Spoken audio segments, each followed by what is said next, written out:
21st Precinct, Sergeant Waters. Oh, where's this? Yeah? Yeah? Well, do you need an ambulance there? Well, which car is involved and who's hurt? You are in the muster room at the Which way is 21st he going, Precinct, up the or nerve down? center. A call is coming through. You will follow the action taken pursuant to that call from this minute until the final report is written in the 124 room at the 21st Precinct.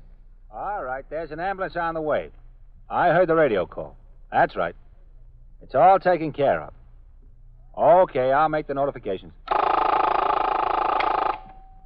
21st Precinct. It's just lines on a map of the city of New York. Most of the 173,000 people wedged into the 9/10 of a square mile between Fifth Avenue and the East River wouldn't know if you asked them that they lived or worked in the 21st. Whether they know it or not, the security of their homes, their persons, and their property is the job of the men of the 21st Precinct. The 21st, 160 patrolmen, 11 sergeants, and 4 lieutenants, of whom I'm the boss. My name is Kennelly, Frank Kennelly. I'm captain in command of the 21st. I was working my night tour.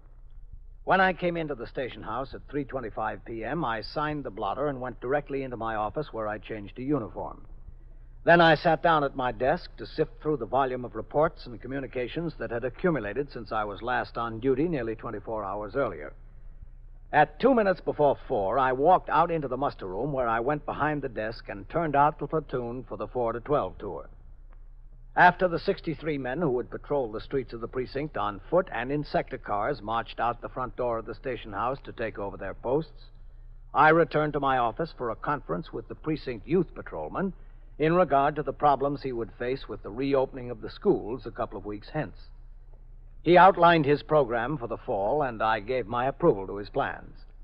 At 5:30 p.m., I went on patrol of the precinct in sector car number 2 with patrolman Paul Egan as operator and myself as recorder.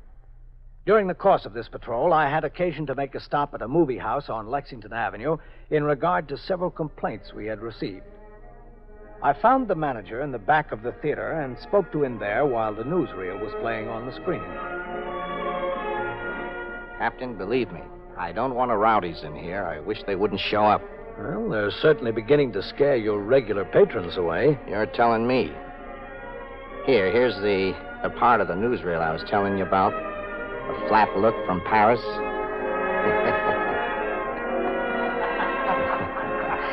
How do you like those new styles? That's a scream, isn't it? Yeah. Pencil figure, they call it. It's a shame there isn't more people here to enjoy it. Well, there'll be even more of them stay away, Mr. Sokin, if you can't keep the disturbances down in here. Well, what can I do? They seem like nice, clean kids when they buy their tickets at the box office. They get in here, they start making a lot of noise and disturbing the patrons. There's usually 5 or 6 of them in a lump. I got myself and one usher. I try to calm them down, but there's some odds we're against. Well, just call the station house, Mr. Sokin. We'll get them quiet or out or both. Well, that's something I'd like to avoid, Captain. You know, cops coming in here. That don't look good. Situation like that. Doesn't look very good now, does it? You got a big point, Captain. Big point. I'll take your advice. Is that cop looking for you? Oh, yes. Egan, here. Well, Captain, the call just came over. Alarm of a fire at 83rd Street and 1st Avenue. All right, Egan. Keep in touch with us if you need us, Mr. Sokin. I will, Captain, I will. You can depend on it. I hope so.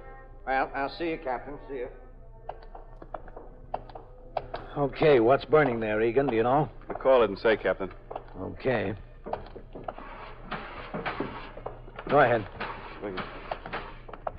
Oh, was the call put out? Ambulance responding? No, sir. All right, we'll take a look. Yes, sir. Oh, get in, Captain. I'll go around. Right.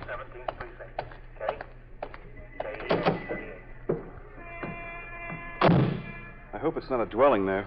Well, if it's bad, they'll hit the second alarm. Okay, go ahead. You're clear.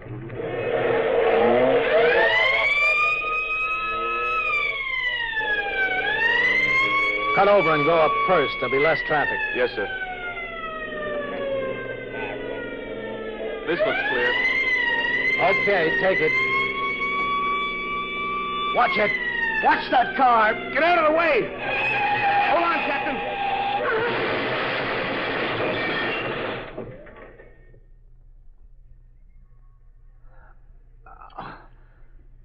Oh. Car 491. Call your office. K. Egan. AEA 38. Egan. Officer, are you all right in there? Officer? 5. Call your office. Egan. Officer? Look, 675. can you open that door, lady? This one's jammed. I'm trying to. 7. I'll push from the inside, and we'll try together. All right. All right. Together. It won't work. There it goes. Are you all right? Egan. Oh, my goodness. Hey, is anybody hurt? You all right? All right, you folks better stay back. Oh, that poor man. All right, just stand back a little. You weren't driving that car, were you? No, he's in there. He's still sitting in there. How is he? I don't know. All right, stand back, folks. Is he going to be all right, do you think? Just give us a little room here, huh? I heard what he said. Come on there. Give him a little room. Car 681 to Central. K. He'll be lucky if Proceed, it works. car 681. K. Car 681 at 78th Street and Lexington Avenue. We were struck by another car while responding to the alarm of a fire. K. Anyone injured, car 681. K. The operator was injured and possibly the driver of the other car. K. 10-4. 628. AEA 394. Are you all right? You don't look so good. Oh, I'll be all right. Do you want to get out? 526. Yeah, I'll get out. Just a second. Egan. Look, will one of you people grab hold of my hand? I've got to climb over it. Some of you men, help him. Don't stand Okay, there. lady. Come on, sis. I got you. Come on. Easy. Easy now. Are you all right? Yeah, I'm okay. But you're sure now. I'm all right. Egan, Oh, my goodness. Can I do something for him? What can I do? well, the ambulance will be here right away. You better just let him stay there. Such a nice-looking young man. If he comes around, will you let me know? I want to talk to the driver of the other Oh, car. yeah. But you're sure you're all right now? You don't look so good. Yes, I'm all right.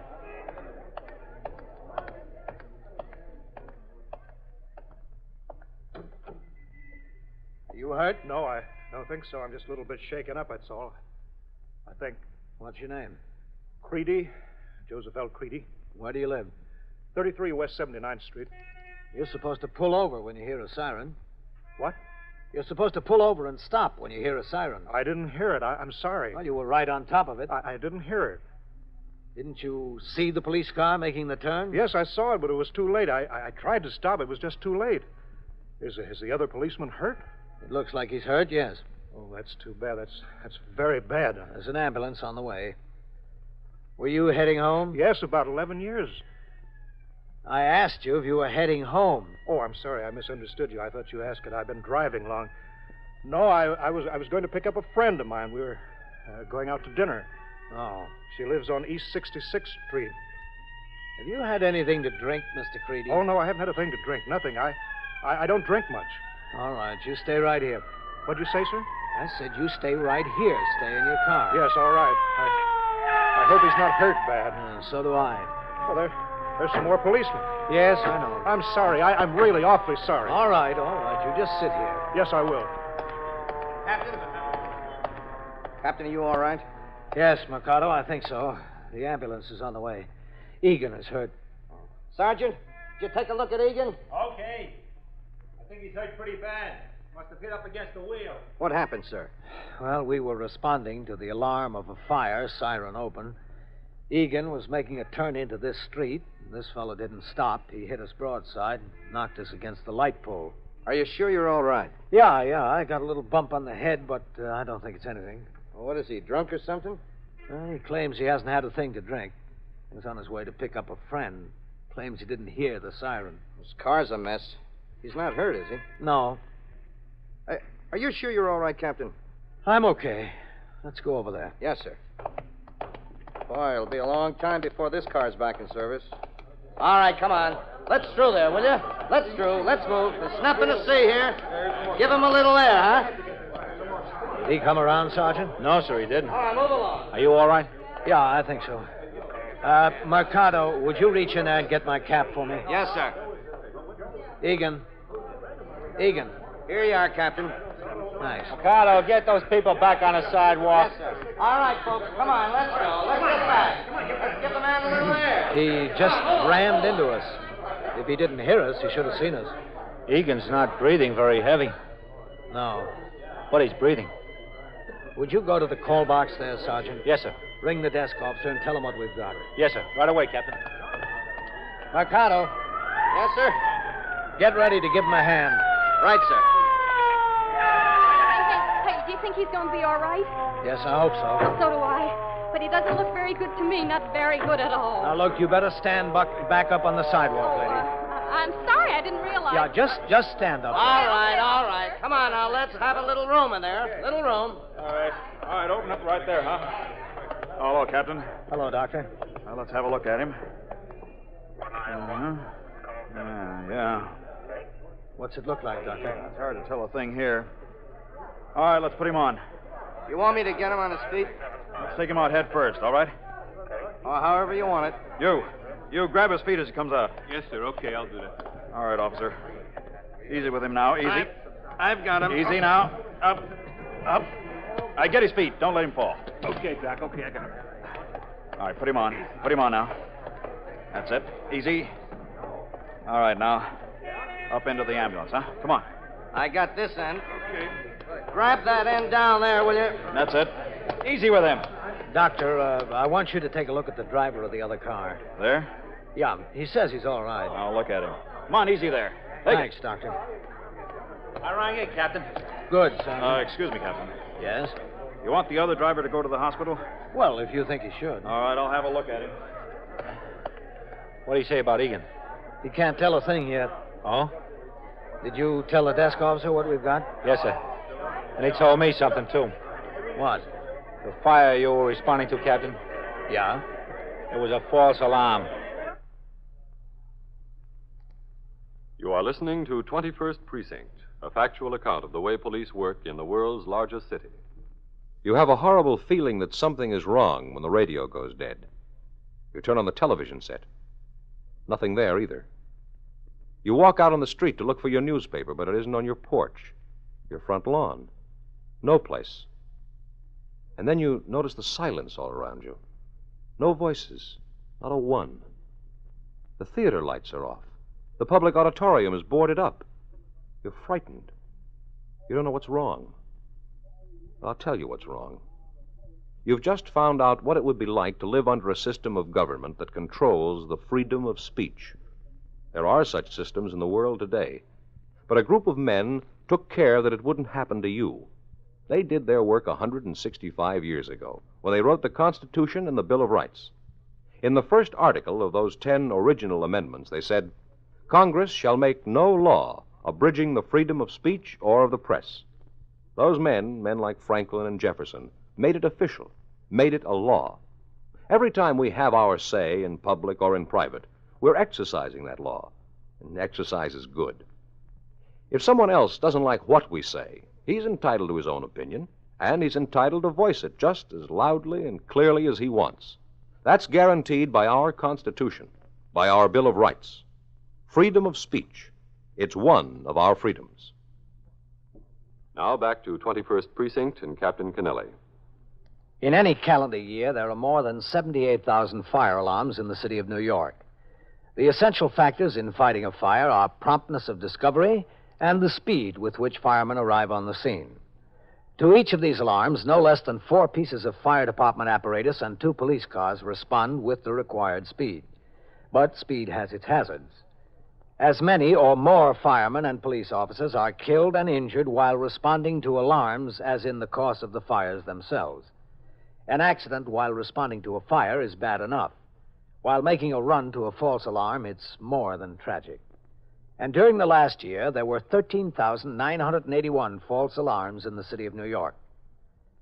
After a determination was made by the ambulance surgeon that the driver of the car which collided with our automobile was not injured, the ambulance left for Bellevue with Patrolman Paul Egan. I remained on the scene until detectives arrived from the 21st Squad and the Manhattan East Homicide Squad, which sends specialists to make technical investigations in all serious motor vehicular accidents. Sector car number 4 came by for me and took me back to the station house. There, Lieutenant Gorman, the desk officer, reported that he had been in touch with Bellevue Hospital in regard to the condition of Patrolman Egan. The officer had not yet regained consciousness and at 6:20 p.m. was still in the X-ray room. I went out for a meal, and when I returned at 10 minutes after 7, I went directly upstairs to the 21st Detective Squad where Joseph L. Creedy, the driver of the other car, had been brought for questioning by Lieutenant Matt King, the squad commander. Is Lieutenant King in his office? Yes, sir. He's in there, Captain. 21st Squad. He's out on investigation. Call back in about an hour. Captain Kennelly. Come in, Captain. Hello, Matt. Captain. Mercado? Captain? Captain, you know Mr. Creedy. Oh, yes. How's the policeman, Captain? Did you hear anything? Well, he's still unconscious. Oh, you don't know how bad I feel about this.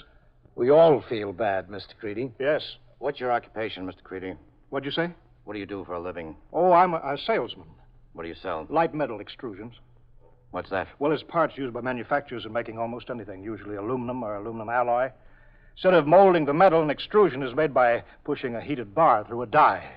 Comes out whatever shape is desired. You know, it's something like your wife does when she makes cookies. Same principle. Is it a New York firm you work for? Oh, no, it's Chicago. I represent them in the Middle Atlantic states. That's my territory. You travel a lot? Sir? I asked you if you traveled a lot. Oh, yes, all through my territory. I'm in the New York metropolitan area 1 week, out in my territory the next. Ever had an accident before? No, nothing serious. I banged up a fender once or twice getting in and out of tight parking spaces, but nothing where anyone was hurt. I drive about 40,000 miles a year, too. I travel in my car. Ever been arrested for a traffic offense, Mr. Creedy? Not in New York. Where have you been arrested?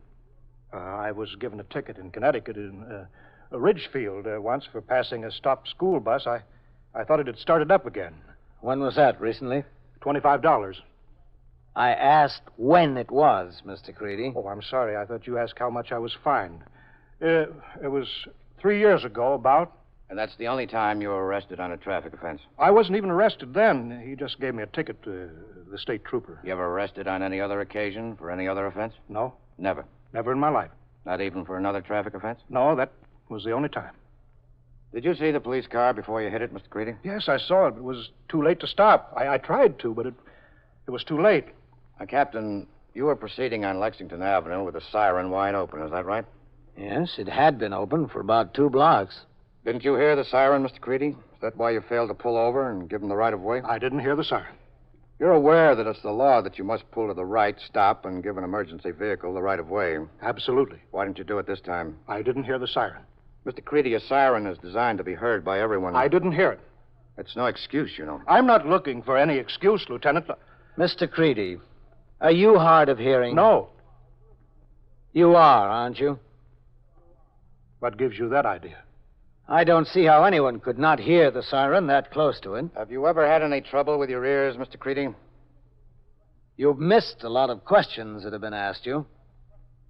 Yeah, I have some trouble sometimes. How were you able to get an operator's license? Well, I had the license before I had any trouble. I just kept on getting renewals. Aren't you aware of the fact that the renewal application inquires if you have any trouble hearing, any new physical disability?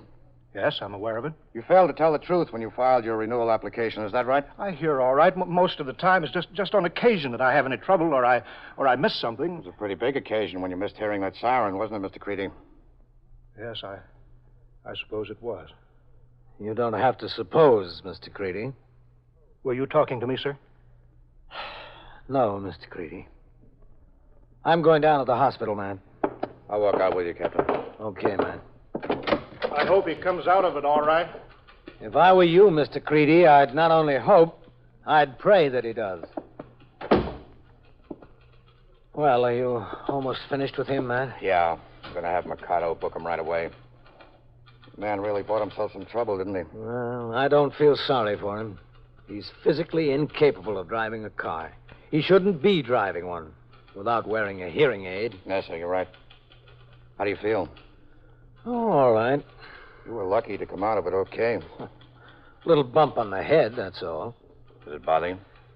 Oh, I had a headache when I got back to the station house. I took a couple of aspirin. Maybe you ought to have it looked at, Captain. No, it's okay. Yes. You going down to the hospital? Yeah, right now. I want to be back by 10. The borough chief said he might visit the precinct tonight. If there's any change in Egan's condition, will you call me direct, Captain? Yeah, Matt. I sure will. I went downstairs to the muster room where Lieutenant Gorman, the desk officer, told me that the 34th Precinct, in which Patrolman Egan resided, had been unable to reach his wife to notify her of the accident. A babysitter told the notifying officer that she had gone to the home of a friend in the Bronx and was not expected home until shortly before midnight. The babysitter gave the notifying patrolman the address of the friend, and the 44th Precinct was asked to make the notification. Sector car number 3 came by the house to drive me to Bellevue. Ordinarily, when a police officer is injured on the job, the commanding officer is required to make a complete investigation of the facts involved to determine if the injury was in the line of duty. In this case, I was aware of the facts of my own knowledge, and I entered them into the blotter. At the hospital, it was my intention to see the injured member of my command to make sure he got proper care and to wait for his wife. Patrolman Meister drove the RMP car into the hospital grounds at 30th Street and Franklin D. Roosevelt Drive. He parked the car adjacent to K Building, and I instructed him to wait. I walked into the emergency ward in I Building and through the corridor where I saw Sergeant Waters waiting. Sergeant? Oh, hello, Captain. How's Egan? Did you hear? Yes, sir. The district surgeon is here. He told me he saw the x-ray pictures. He's got 3 broken ribs from where he hit the steering wheel. Oh, what about his head? It's a bad cut. No fracture. Possible concussion. That's why he hasn't come around yet, the way I understand it. Well, what are you doing down here? Well, I was over at the division, officer. I thought I'd check on Egan as long as I was nearby. Good. Well, get rolling as soon as you can. Yes, sir. How do you feel? All right. A little headache before, but I took a couple of aspirin. Feeling all right now? Yeah, I'm all right. Why? I was just wondering. The district surgeon wanted to see you when you got here. He asked me to tell you. Oh, I want to see him, too. Where is he? Down there in the office, you know. Yeah. Oh, Sergeant, would you go out to the car and tell Meister to come in and wait around for Mrs. Egan? I don't want to miss her. Yes, sir, I'll tell him. It's that little office there, isn't it? Yes, sir. All right. Right past the light there. All right.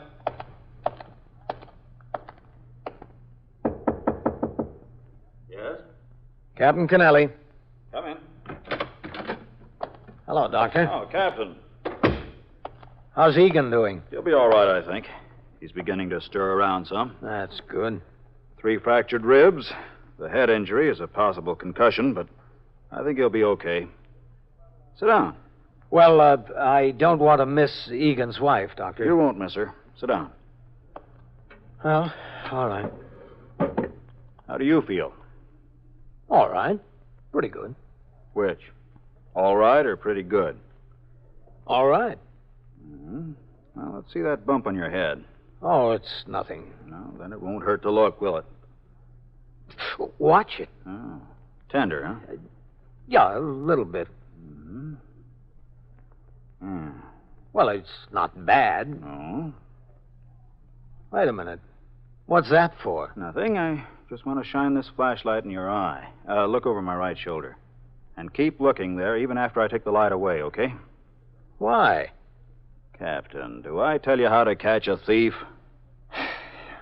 Okay. Uh-huh. Yeah. What's the matter? Nothing. Now, let's try the other eye. What are you looking for? Just look over my left shoulder. All right. Go ahead. Mm-hmm. Okay. Stand up. Well, what's the idea? Well, we've got to wait anyway, don't we? Come on, stand up, Captain. All right. All right, put both hands out in front of you, palms down. That's it. Now spread your fingers. Turn your hands over. Palms up. That's it. All right, now back. What are you looking for? You can't find anything until you look, can you? No. All right. Put your feet together. Toes together, too. All right, now your hands down at your sides. Close your eyes. That's it. Now hold it there for a second.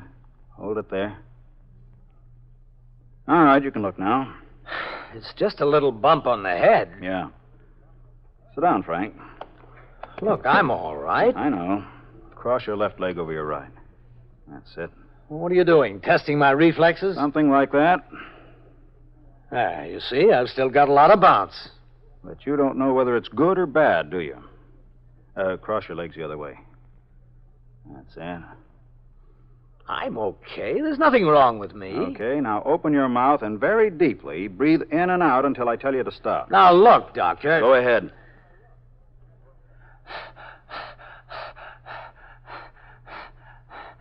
Okay. Feel a little dizzy? No, not at all. You should. Excuse me. Hello? Yes? Yes, I see. Yeah, all right. I'll be right back there. Yeah, in a minute. Well, Egan has regained consciousness. Oh, good. Come on. Then you think he'd be all right? Oh, sure. Your headache's gone away? Yeah, I took a couple of aspirin. Mm-hmm. That way, Captain. Captain, Yes, Sergeant. I've got Eisner waiting down at the main desk for Mrs. Egan. Good. He regained consciousness. Oh, is he going to be all right, Doctor? I think you'll be fine. This way. Yes, you can't be too careful with these cases, can you? That's the point, Captain. We've got to be. Oh, did they say he was talking? Oh, yeah. A blue streak. And he's hungry. Well, that's a good sign. Usually. This will be good news for his wife. It sure will, Sergeant. How many children does he have, Sergeant? Do you know? 2, I think. Yeah, that's right. Where'd his wife have to come from? Well, they live in Washington Heights. But she was visiting in the Bronx. She was notified there at a friend's house. It can be an awfully long trip downtown when you hear your husband's been hurt. Yes, it sure can. Oh, Doctor, Yeah? don't they have Egan down there, down that corridor? Yes, but I'm not going there yet. I want to get some x-rays of that thing the captain carries around on his shoulders. Well, I'm all right. What are you talking about? I'm a skeptic, Captain. Sergeant, notify the desk officer that the captain is temporarily out of service. 21st Precinct, Sergeant Waters. Wait a minute, just a second. Burglars where? Yeah? Yeah? Well, what is that, an apartment house? Well, did you see them? What? Yeah, all right. Well, don't worry about that. We'll take care of it. No, you stay right there. 21st Precinct, a factual account of send the the way the officer police over. work in the world's largest city, is presented with the official cooperation of the Patrolmen's Benevolent Association, an organization of more than 20,000 members of the Police Department, City of New York. Everett Sloan in the role of Captain Kennelly, Ken Lynch as Lieutenant King. Featured in tonight's cast were Anne-Marie Geyer, Harold Stone, Louis Nye, Frank Marth, and Ralph Camargo. Written by Stanley Niss and directed by Howard G. Barnes. Produced for CBS Radio by John Ives. Art Hanna speaking. This is the United States Armed Forces Radio and Television Service.